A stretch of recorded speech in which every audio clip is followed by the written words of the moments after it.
नाजरीन, क्या आपने कभी इंसानी खाल से बना हुआ लैंप शेड देखा है? क्या आपने कभी ऐसी जैकेट पहनी है जो किसी जिंदा इंसान की खाल उधेड़ कर बनाई गई हो? या कभी ऐसे सोफे पर बैठे हैं जिसके कवर जिंदा इंसान की उतारी हुई खाल से तैयार किए गए हों?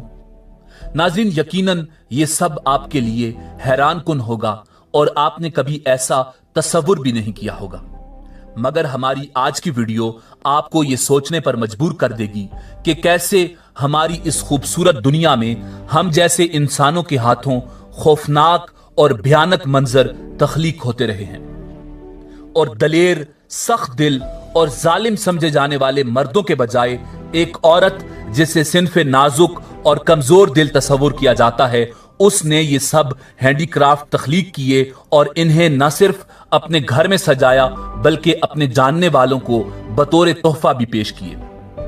नाज़रीन, तारीख की इस जालिम तरीन औरत का नाम आइल्ज़े कोख था। आइल्ज़े कोख कौन थी?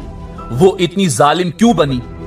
जिंदा इंसानों की खाल उतार कर दस्तकारी के नमूने क्यों बनाती थी? इस पर मजीद बात करने से पहले अगर आप हमारे चैनल पर नए हैं तो बराए मेहरबानी हमारा चैनल सब्सक्राइब करें और अगर आपको हमारी वीडियो पसंद आए तो लाइक करके हमारी हौसला अफजाई करें। नाजरीन, आइल्ज़े कोख हिटलर की फौज में शामिल एक जर्मन फौजी औरत थी जिसने जल्लादों से बढ़कर काम किए थे।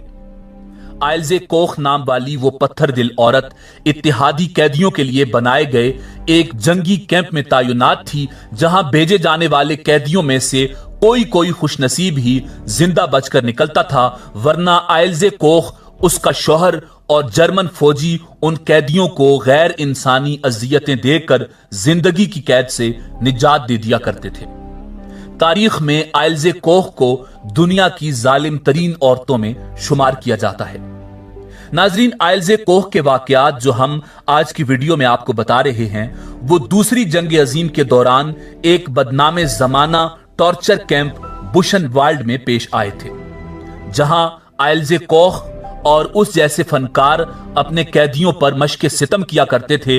वो मरने वाले कैदियों के जिस्म के टुकड़े टुकड़े करके उनसे मुख्तलिफ कारामद और मुनफरिद दस्तकारियां बनाते थे।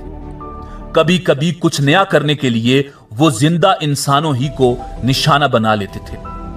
उनके हाथों के तैयार करदा ये डार्क आर्टिफैक्ट्स आज भी अजायब खानों में उनके जुल्म और बर्बरियत की गवाही दे रहे हैं। नाजरीन, एक म्यूजियम की अलमारी में सुकड़े हुए सरों की ट्रॉफियां आज भी महफूज हैं। करीब ही एक मेज पर वो लैंप सजा हुआ है जिसका शेड इंसानी जिल्द से बनाया गया था। साथ में वो लेडीज पर्स भी मौजूद है जिसे किसी बदनसीब कैदी के चेहरे की खाल उतार कर बनाया गया, क्योंकि उस पर्स पर इंसानी आंखों के पपोटे भी चिपके हुए हैं।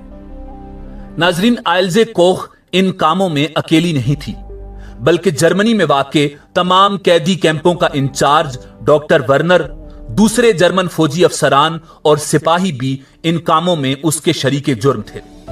मौरिखीन ने लिखा है कि वर्नर ने 2 यहूदी कैदियों के चेहरों की खाल उतार कर उससे जूते तैयार किए थे और वो हिटलर की महबूबा ईवा को तोहफतन पेश किए थे, जो उसने कबूल करने से इनकार कर दिया था।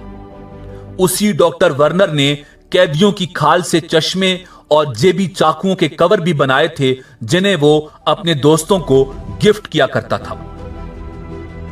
उन्हीं चाकुओं और पतली पतली छुरियों से वो जिंदा कैदियों को अजियत देने और मर जाने वालों की नाशों की खाल तराशने का काम करते थे।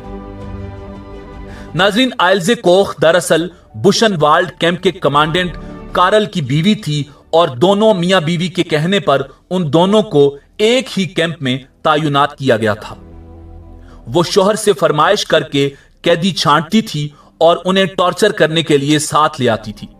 कैंप ही में वाक़े अपने घर के एक कमरे को आइल्ज़े ने तफ्तीश के नाम पर अजियत गाह बनाया हुआ था, जहां आए दिन उसके टॉर्चर के नतीजे में कैदी मरते रहते थे। उन्हीं की नाशों को वो अपने दस्ते सितम से इंसानी दस्तकारियों में तब्दील कर देती थी। नाजरीन, उनमें ज्यादातर पोलैंड से गिरफ्तार होकर आने वाले जंगी कैदी थे, क्योंकि आइल्ज़े پولش لوگوں سے بہت نفرت کرتی تھی۔ ناظرین، نفرت کے پس منظر سے کوئی واقف نہیں اور نہ ہی کبھی اس نے خود نفرت کی وجہ بتائی۔ وہ کوشش کرتی تھی کہ ایسے پولش قیدی اس کے ہاتھ آئیں جو شکل و صورت اور قد و قامت کے لحاظ سے اچھے ہوں اور مردانہ وجاہت کے حامل ہوں۔ اس کی اس پسند کے حوالے سے آئلزے پر اخلاق باختگی کے الزامات بھی لگتے رہے، مگر اس نے کبھی کسی بات یا تہمت کی پرواہ نہیں کی۔ ناظرین، جب برطانیہ کی فوجی عدالت نے آئلزے پر مقدمے کی سماعت شروع کی تو متعدد ایسے گواہ پیش ہوئے جنہوں نے بتایا کہ انہوں نے خود اس سنگ دل عورت کو قیدیوں پر ظلم و ستم ڈھاتے، ان کی کھال اتارتے اور اس سے مختلف اشیاء آرائش بناتے دیکھا ہے۔ یہ بھیانک چیزیں وہ نہ صرف اپنے گھر میں سجا کر رکھتی تھی بلکہ دیگر اپنے جیسے شقی القلب فوجی افسروں اور ان کی بیگمات کو تحفے کے طور پر بھی پیش کرتی رہتی تھی۔ اس کا ایک شوق یہ بھی تھا کہ جن قیدیوں کے بدن پر ٹیٹوز ہوتے تھے انہیں وہ خاص طور پر ساتھ لے کر جاتی تھی اور جہاں جہاں ٹیٹوز ہوتے جسم کے وہ حصے یا وہاں کی کھال چاقو سے تراش کر سنبھال لیتی تھی۔ ناظرین، تصور کیجئے کہ اس وقت زندہ قیدی پر کیا گزرتی ہوگی۔ اس لیے جن قیدیوں کے ٹیٹوز نمایاں اعضاء پر نہیں ہوتے تھے وہ انہیں پوشیدہ ہی رکھتے تھے تاکہ اس ڈائن کی نظر سے محفوظ رہ سکے۔